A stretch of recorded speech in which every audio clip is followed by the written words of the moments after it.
Welcome, ladies and gentlemen. Thank you so much for your great support always. I'm so grateful for your continued support to this channel. Thank you so much, ladies and gentlemen. This is just a victory as High Court rules that Jubilee Party near UHURU Kenyatta.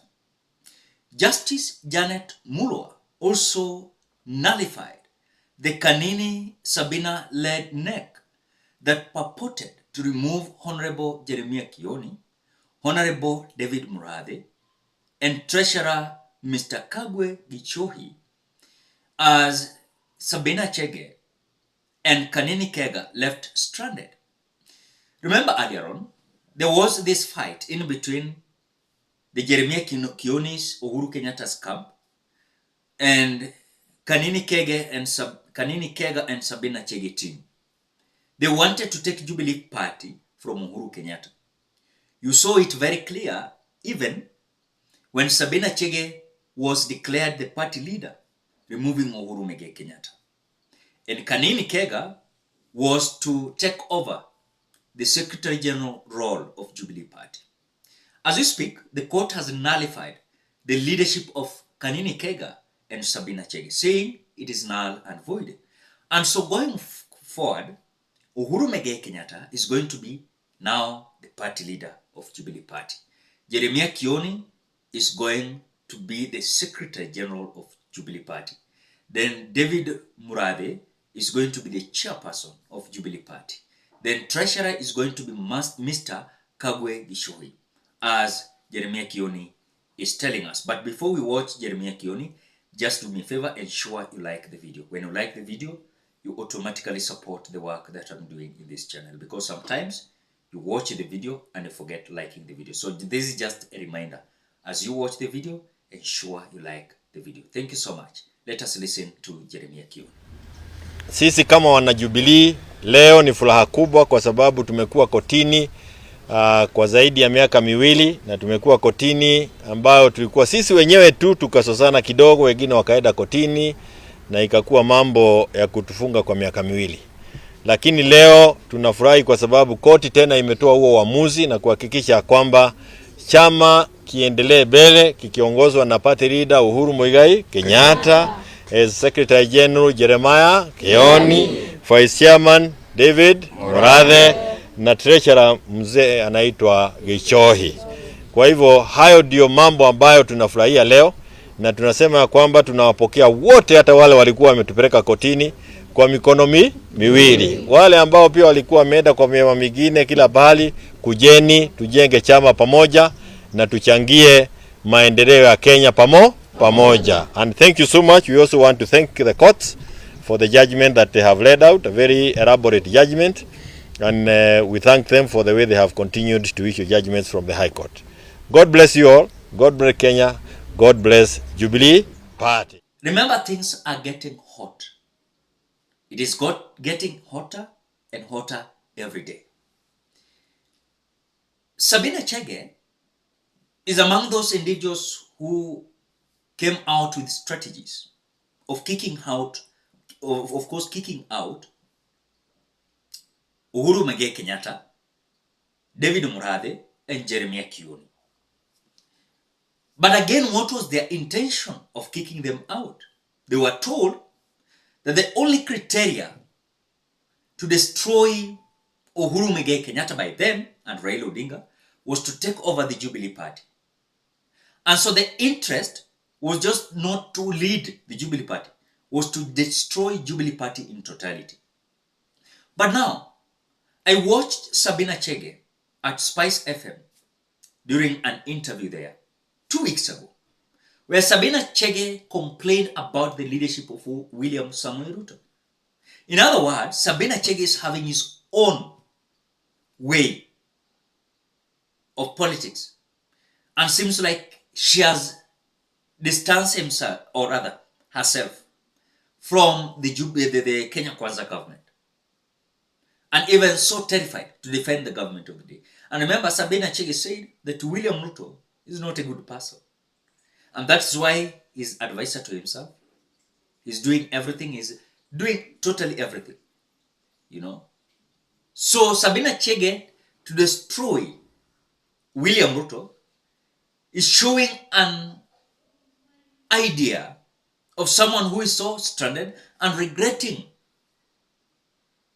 the trajectory they took, starting to destroy destroying Jubilee Party, which was not the intention of theirs, but it was the intention of their masters, that we want Jubilee Party Ikwechini. Now they are regretting. As Sabina Chege claimed this. Remember when Moi Kibaki came to power, he had an accident. He was not very well. He could also not even articulate his issues very well.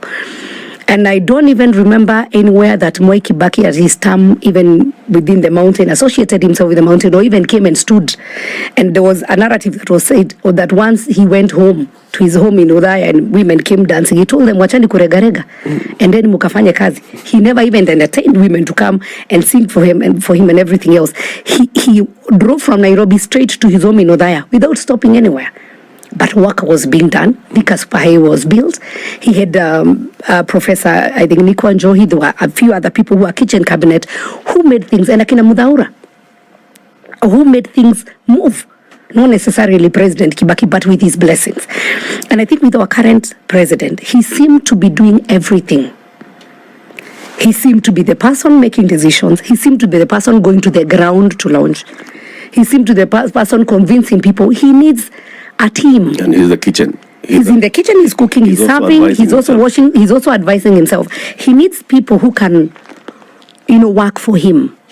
Let the cabinet secretaries go and launch those projects. Let the PSs go and do the feasibility studies. Let them do their job. Yes. So let him sit and do at the higher level, chair the cabinet and take time off so that he's human. He's not a machine. He cannot handle everything.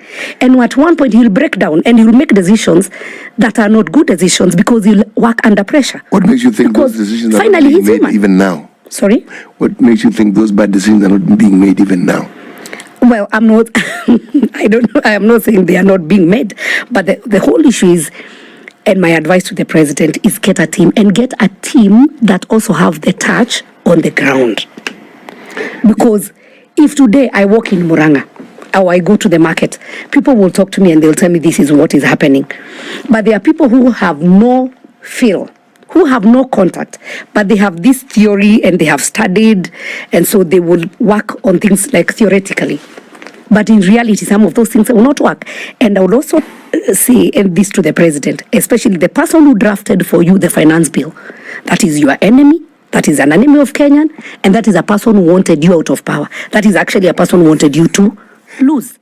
So as the close allies of UHURU KENYATTA, they are celebrating, endorsing the judgment and the ruling of court. As remember, the Kanini KEGA Sabina Chege team had their neck meeting in Nakuru. And this is where they declared UHURU KENYATTA invalid party leader. And they installed Sabina Chege. But now, this is just a win for Jubilee Party, a faction of Kanini KEGA and UHURU KENYATTA. As court declares, the illegal neck that suspended Honorable Muradi, Honorable Kioni, and Honorable Kagwe, null and void. Null and void, and nothing is going to happen. So kimewaramba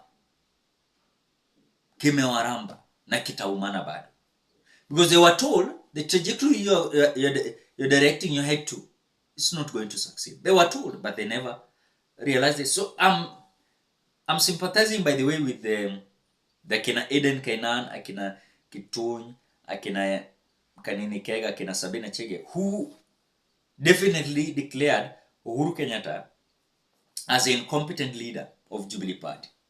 So despite of all those sarakasi, remember one thing. This is going to depend how politics is going to be played. Because remember, Mountain, they don't have any political party that is strong. I told you here, UDA party belongs to William Ruto. He can't do anything with it. This UDA party rather. No. So the mountain must have their own party, because the politics of the Republic of Kenya is tribal. You must have your political party. What do you think? Drop your opinion at the comment section below. Otherwise, thank you so much because of your great support. Please consider subscribing, liking, commenting, and sharing this video. Bye bye till you meet in another video.